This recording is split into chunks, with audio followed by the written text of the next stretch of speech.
कौम news HD channel हर जगह हर वक्त। अस्सलामुअलैकुम नाज़रीन, कौम न्यूज़ सां गॾु मां यासिर मेंगल अचो त तव्हांखे ताज़ा तरीन ख़बरूं खां आगाह कंदा हलूं।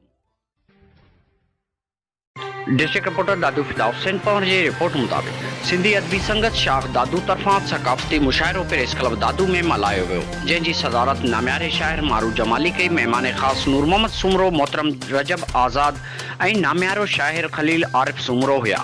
सदारती ख़िताब में मारू जमाली चयो त सिंध जी सकाफ़त तमामु क़दीम आहे, उन जो मिसाल असांजो मोहन जो दड़ो आहे।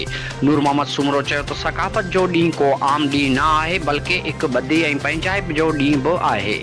इमरान सुमरो चयो त सकाफ़त सुजागी जो ॾींहुं आहे। ताबिश बुखारी चयो त सिंध जी सकाफ़त असांजी सुञाणप आहे, जंहिं ते असांखे फ़ख़ुरु आहे। रजब आज़ाद चयो त सकाफ़त असांखे असांजे वॾड़नि खां विरसे में मिली आहे, जंहिंखे असां वॾे जोश ऐं जज़्बे सां हर साल मल्हायूं था। सिंधी अदबी संगत दादू जे मुतहरिक सेक्रेटरी मलिक वईद चयो त सकाफ़त जो क़दुरु उन्हनि माण्हुनि खे हूंदो आहे जिन वटि पंहिंजे सकाफ़त हूंदी आहे, ऐं असां ख़ुशि नसीब आहियूं जो असांखे पंहिंजी सकाफ़त आहे, जेका असां सिंधियुनि खे दुनिया में हिकु अलॻि सुञाणप कराए थी। मुशाइरे में नाम्यारनि शाइरनि में दुकी दाऊद सुमरो, बुर्ज लाल बेवज़, ज़ाहिद मंगी, अकबर सोलंगी, न्याज़ जोयो ऐं ॿियनि ख़ूबसूरत शाइरी पेश करे धरती खे भेटा ॾिनी ऐं सिंध जे सकाफ़ती शेर पढ़ी वाह वाह कराए छॾी।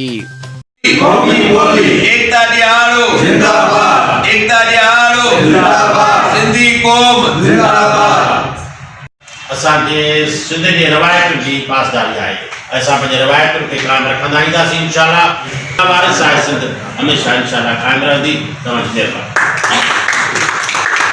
साथी बेहतरीन शायर क़ौमी ईद जो ॾियारो आहे, त छो न असां हुनजा दुख सूर बयानु कयूं।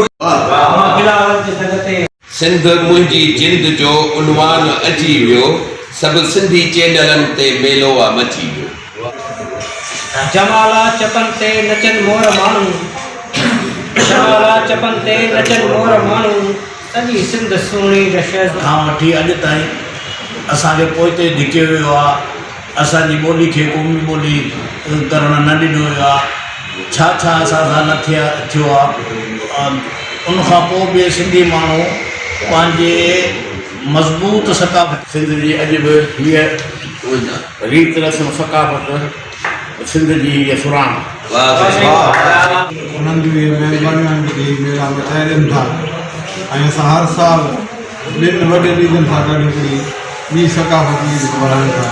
धरती कंहिंखां तोखे सूर मिलिया आहिनि, मुंहिंजी माता मुंहिंजी धरती कंहिंखां तोखे सूर मिलिया आहिनि, अणगड़िया ही गूर मिलिया आहिनि।